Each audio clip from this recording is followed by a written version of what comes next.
Ayo kita coba perhatikan ya. Gini, kalau kita pengen dinilai normal, maka kita harus hidup sesuai dengan aturannya Tuhan.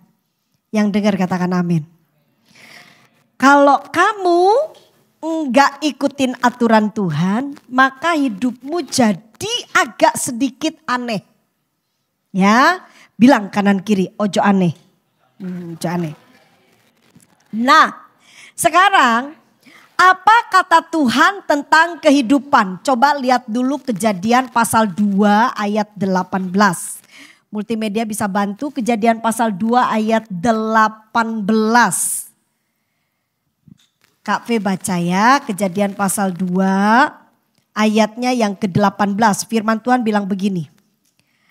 Atau kita baca sama-sama, enak kita baca sama-sama. Ayo semuanya lihat.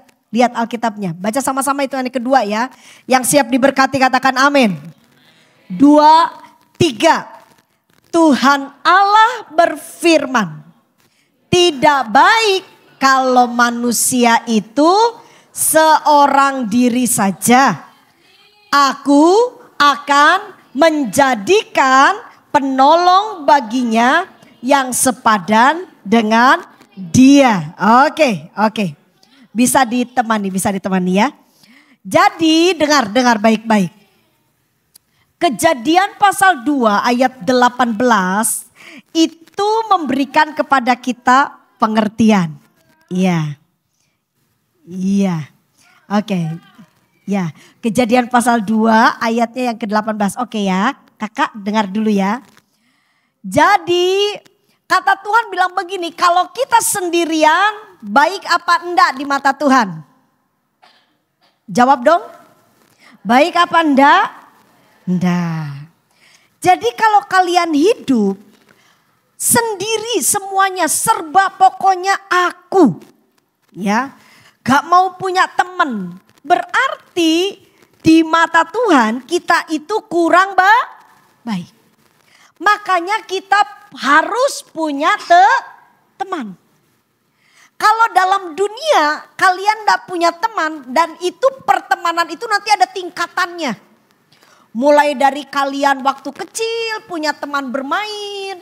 Lalu mulai remaja punya sahabat ya. Bisa curhat. Sampai nanti kalian dewasa punya yang namanya teman hidup. Dengerin. Ini semua ada tahapannya. Dan ternyata Tuhan itu menciptakan kita. Memang kenapa tidak satu. Tidak hanya Adam. Tapi dikasih teman. Namanya siapa? Hawa.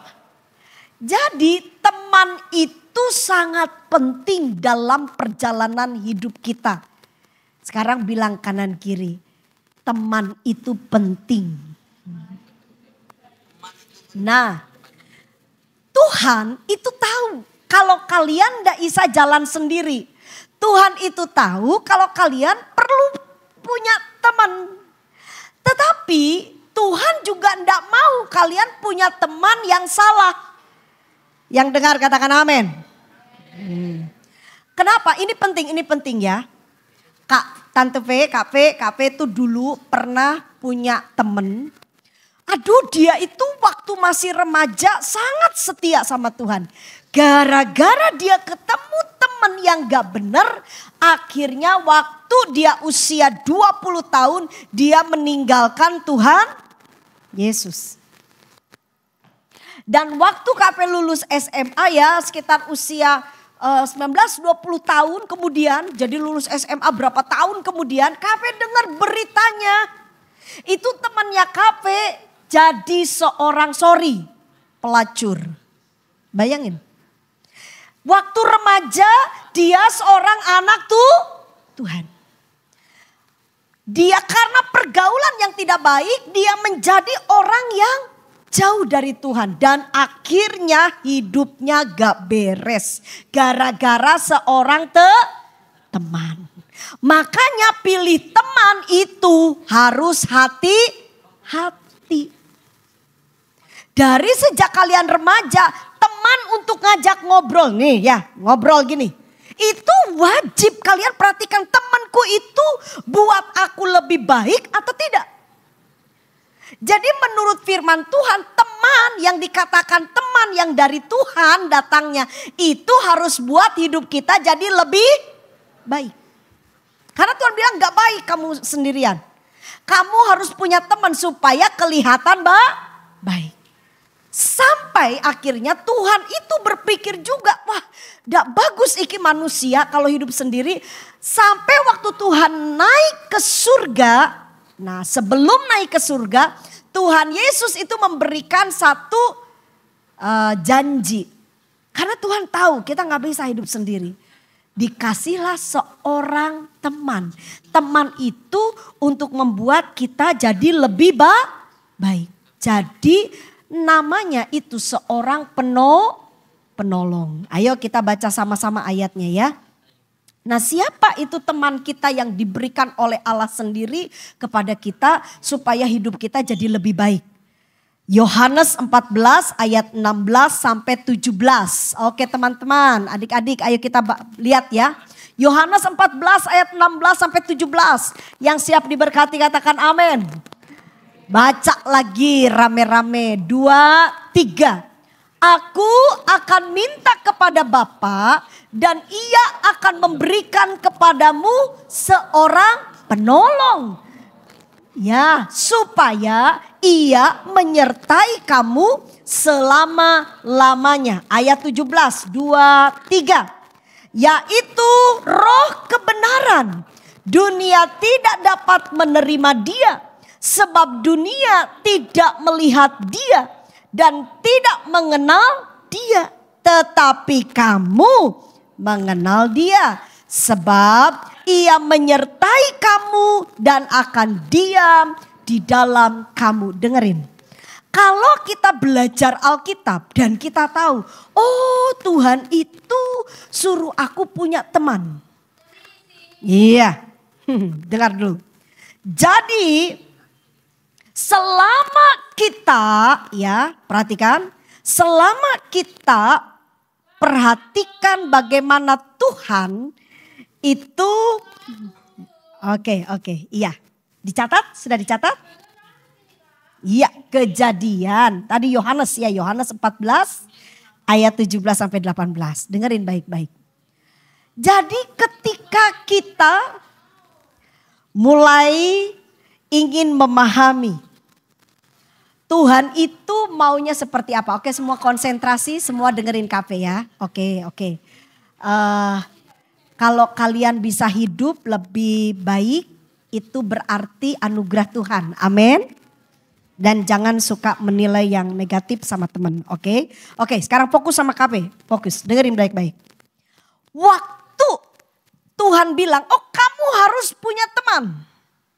Ingat, perhatikan. Teman itu harus menolong kita menjadi lebih baik. Semua katakan begini, teman harus buat aku lebih baik. 2, 3. Lebih baik. Makanya dikatakan sahabat. Yang tadinya ya dengerin. Kalau belum punya teman, kamu gak pernah nurut sama orang tua. Maka setelah punya sahabat seharusnya kita jadi lebih nurut. Kalau sampai sebaliknya itu bukan sahabat. Dengerin. Jadi yang namanya teman tuh, yang namanya teman. Makanya KP tuh punya anak. Ya KP suka bilang sama anaknya KP. Hati-hati kamu berteman. Kalaupun dia bilang begini, oh Joy, aku ini sahabat kamu. Oh aku ini sayang kamu. Aku ini akan melindungi kamu. Perhatikan apa yang akan dia lakukan terhadap kamu. Sebab seorang teman, seorang sahabat, dia tidak akan pernah berbuat jahat. Amin. Apalagi ngutang gak bayar.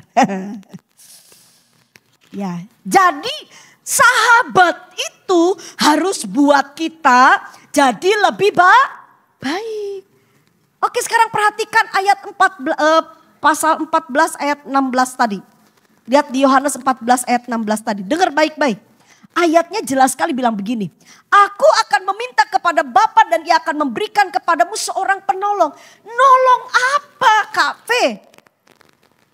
Nolong apa sama kita? Nolong supaya hidupmu berubah ke arah yang lebih baik. Kalau kita baca tuh. Nah siapa penolong itu? Namanya siapa? Roh Kudus.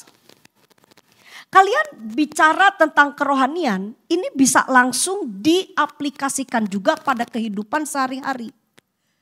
Tuhan kasih contoh gambaran yang jelas. Sahabat itu seperti apa? Teman itu seperti apa? Dia itu harus jadi penolong. Nah Roh Kudus itu diberikan kepada kita, lihat tujuannya. Supaya hidupmu berubah ke arah yang lebih baik. Siapa di sini yang mau jadi anak lebih pintar? Mau pintar? Mau jadi anak yang lebih sukses? Siapa yang mau katakan amin? Buat KP, makanya dari awal KP bilang siapa yang mau normal? Orang normal itu pengen lebih pintar, pengen jadi sukses. Yang setuju katakan amin. Dan satu-satunya cara dalam kekristenan kamu harus tahu. Ketika kamu jadi orang Kristen, Tuhan kasih seorang penolong bagi kamu supaya hidupmu jadi lebih baik. Dari sini juga Tuhan kepengen kamu tahu. Kalau kamu punya teman, standarnya dia harus bisa mengubah hidupmu jadi lebih baik. Makanya lihat, kasih sedikit ya contoh apa ya. Pertemanan yang paling tinggi di dalam dunia itu apa? Suami istri, itu berteman, itu teman hidup tuh. Tuh kalau gak dapat pasangan yang benar, apa yang terjadi? Bukan lebih baik, lebih hancur. Hati-hati ya. Jangan asal. Makanya dari berteman sekarang kalian lihat. Apalagi Tuhan udah kasih tahu tuh. Akan ada seorang penolong. Itu sahabat kamu.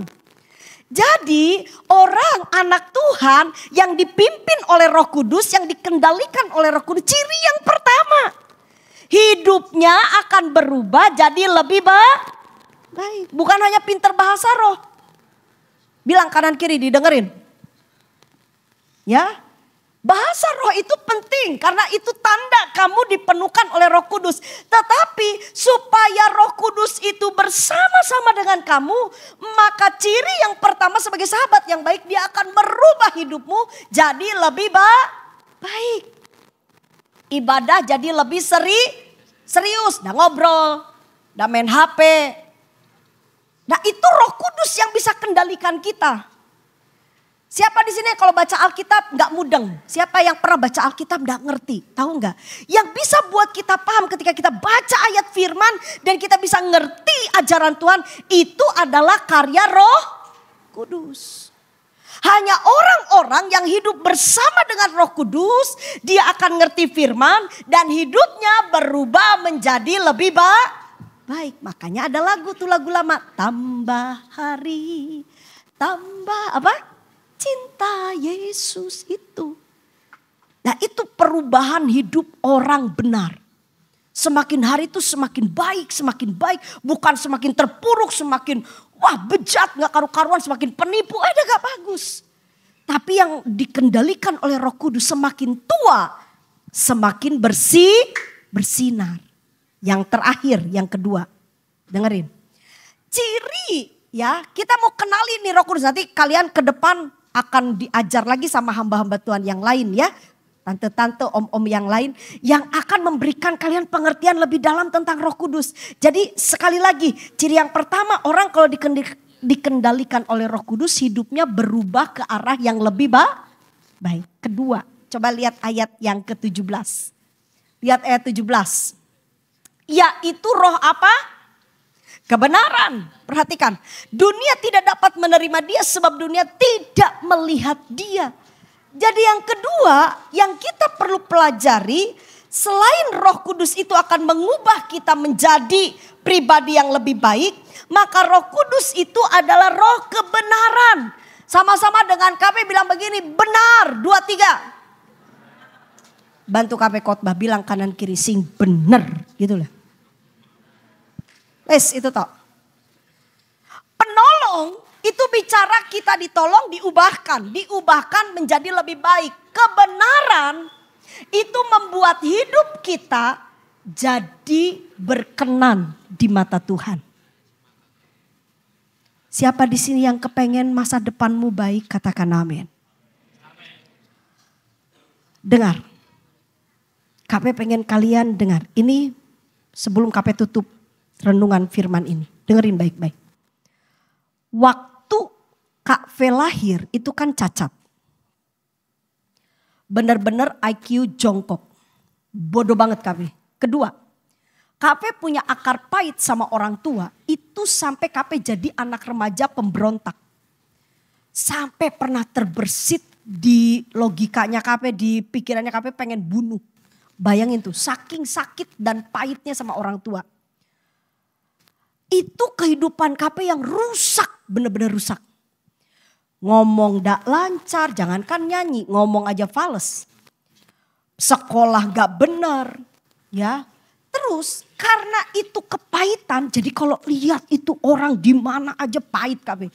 KP lihat wajah orang negatif terus. Karena pahit hidupnya. Kalian tahu, waktu KP kenal Tuhan Yesus dan dipenuhkan oleh Roh Kudus. Perubahan itu benar-benar KP alami. Dan itu tidak bisa dibeli oleh duit. Yang dengar katakan amin.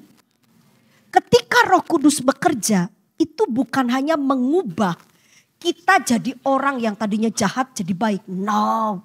Tapi Roh Kudus itu akan mengubah seutuhnya seluruh. Kalau KP mengalami manifestasinya sampai dari penampilan. Karena KP lahir itu sama dengan anak sindrom. Makanya suaminya KP waktu lihat fotonya KP kaget. Wih, kamu punya keturunan kayak begini kan, ketakutan sekali. Ini saudara kamu. KP ketawa aja. Ini bukan saudaraku, ini diriku. Waduh. Itu KP dalam hati, kamu sudah menikah, udah gak bisa kemana-mana kamu. Ya, tapi bersyukur banget KP ketika KP melahirkan anak mujizat si Joy itu dia lahir dengan normal. Bahkan orang-orang bilang katanya lebih ayu. Ada tuh di jemaat Elohim bilang kalau ketemu KP itu enggak pantas. Enggak pantas apa? Iku loh Joy anaknya KP enggak pantas, kurang ajar. Oh terlalu api gitu ya. Meskipun enggak pantas iki ibunya ya. Tapi KP mau kasih tahu, kalau Tuhan mengubah kita, itu perubahannya bukan abal-abal. Amin. Jadi KP mau kasih tahu sama kalian. Roh Kudus itu sangat penting dalam perjalanan hidupmu. Siapa di sini yang mau betul-betul lihat mujizat, katakan amin. Mau lihat perubahan? Itu hanya bisa dikerjakan oleh kuasa Roh Kudus. Kalian yang bodoh bisa jadi pintar. Ini KP enggak ngomong kosong loh ya. Kalian yang tadinya punya akar pahit bisa dibebaskan. Dan kalian akan menjadi pribadi yang lebih baik. KP percaya hari ini Tuhan ada di tempat ini. Siapa yang betul-betul merindukan Roh Kudus menjadi sahabat kalian, katakan amin.